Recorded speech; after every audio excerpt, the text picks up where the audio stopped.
Hi, thanks for dropping in. I'm Jay Raven, a dark fantasy author who specialises in historical Gothic horror tales. And every week I do a short 10-minute Facebook Live author chat. And I'm thrilled that you've dropped in, and I hope you enjoy it. Now, because it's Halloween, I thought that this week it would be a great idea to have a chat about one of my favourite monsters. Obviously, it's got to be the vampire. But what I wanted to look at was how vampires have stopped being scary, how they've lost their menace and mystique. Now, I think there's lots of reasons for this. It's partly television, it's partly books, but these days, vampires, they're depicted as objects of fun in children's cartoons, so Count Duckula. Then you've got sort of people messing about Halloween costumes, dressing up as Bela Lugosi, walking around very cheesily going, "I want to drink your blood." Then you've got our friends in the paranormal romance world who want you to believe that they are basically online dating prospects. You know it's Mr. Right when you get that certain bite.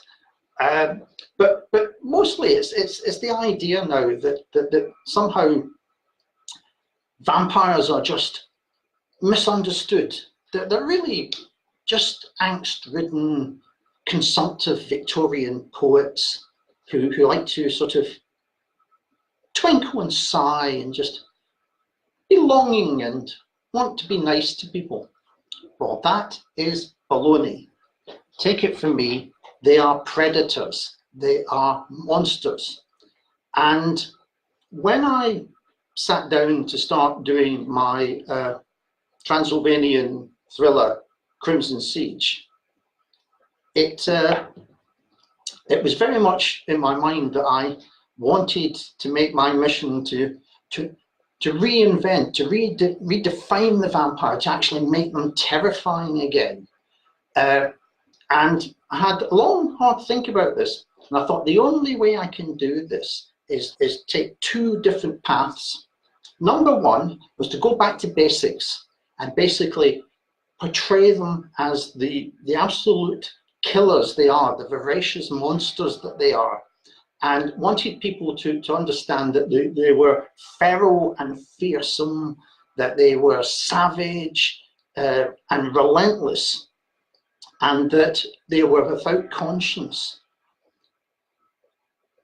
The only thing they care about is satisfying that gnawing hunger within them that can never be sated.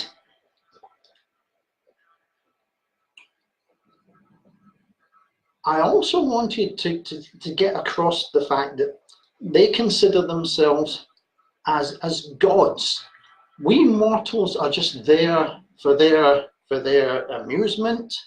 We are there as their food store. We are basically a one-stop shop for them to satisfy any lust, whim, or desire that they have, and they don't care anything about it.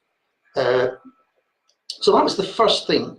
Second part of that was I wanted to get past this idea that if a vampire attacks you, you end up with two nice, clean little holes in the side of your neck that could be covered up with a bit of Max Factor.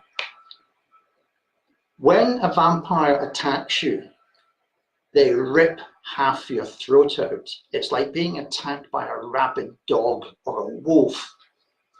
And in the novel, I sort of hint very strongly that, in fact, not only are they after your blood, but they'll probably eat large chunks of your body while they're at it.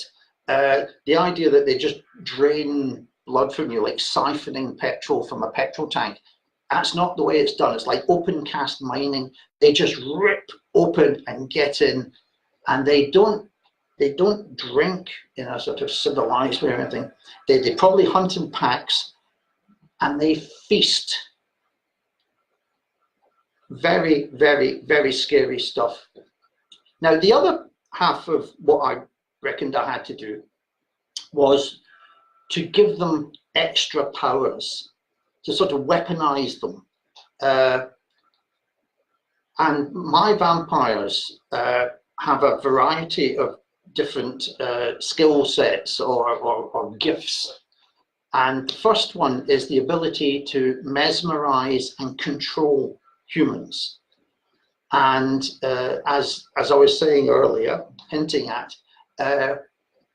they can put you under their control, make you do whatever they want. You are powerless to resist, and you may not even be aware that you're doing things that would go totally against your nature because you're so under their control. The other thing I wanted to equip them with was the ability to communicate with each other telepathically. Now, this is a power, this is a skill that my vampires only have over quite a short distance. And it's as much based on emotion that when one of them is very emotionally aroused or in trouble, that others in their clan can sense this. And occasionally, when they're very close, they can share thoughts. Lastly, the thing that I really wanted them to have was the ability to read humans' thoughts. Now, this is not the ability to sit and just flick through your thoughts like they're reading a book. That's not the way it works. All living things have an aura around them. And in your aura, first of all, the color of the aura gives away your emotional state. And they can read that, they can see that. But also, the aura carries some of the surface thoughts of what's going on in your mind, what really bothers you, what you're trying to hide from people. And they can pick up on this and they can sense things. And that means that it's very difficult to lie to a vampire. It's very difficult to surprise or ambush a vampire, because unless you are very, very cunning about it and can block your thoughts and control your emotions, they will sense things. Now,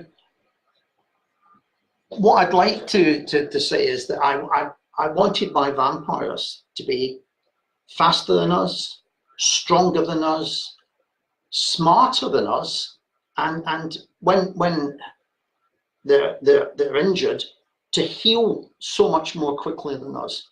And I think putting that all together, you end up with the sort of the ultimate killing machine, the sort of the most scary monsters that can sort of tread the earth. Now, have I succeeded? I'm cautiously optimistic, because so far most of the reviews that come through have really sort of focused on this sort of reinvention of the vampire, and people seem to really love it. So fingers crossed. Now, one of the other things, going off a slight tangent, one of the other things I wanted to do was to put to rest this idea, the confusion there is about how sometimes in vampire films and in novels, a vampire will bite someone and drain some of their blood, and the person wakes up the next morning just feeling very woozy and very pale and completely drained. And other times a vampire can bite someone and woof, they turn into a vampire themselves. And the sort of the sort of confusion about this, you know, when does it happen? When doesn't it happen? What's the science behind it? And very jokingly, in something I wrote once, I sort of said it depended on the demands of the plot. Well, in Crimson Siege, what I do is it's quite straightforward.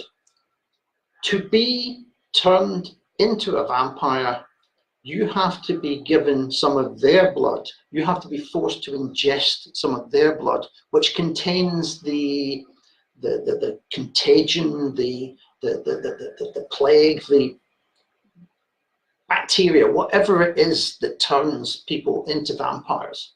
So you can only be infected with it. You can't catch it from just having someone chewing away at the side of your face, although that has its own side effects. So that it's hopefully very clear. Now, the other thing I wanted to do was to give vampires a mode of transport, because you don't see them moving around very much in films. They tend to be walking about or arriving in carriages.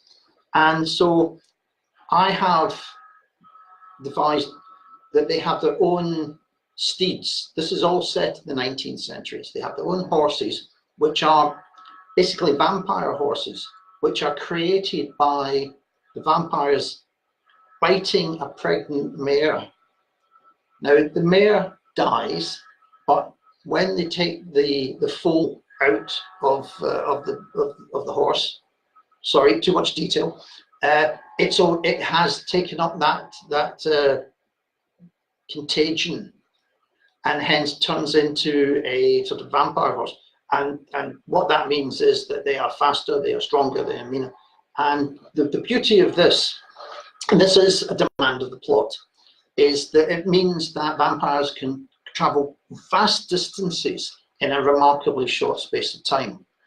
And I don't know if you ever watched the series The Oneiden Line back in the 1970s, but James Oneiden, the owner of the shipping line, would have a fight with someone on the other side of the world. He'd get onto his ship, he would sail away out of harbour, and 30 seconds later he'd be arriving in Portugal or Africa or Australia or somewhere to have it out with his rival.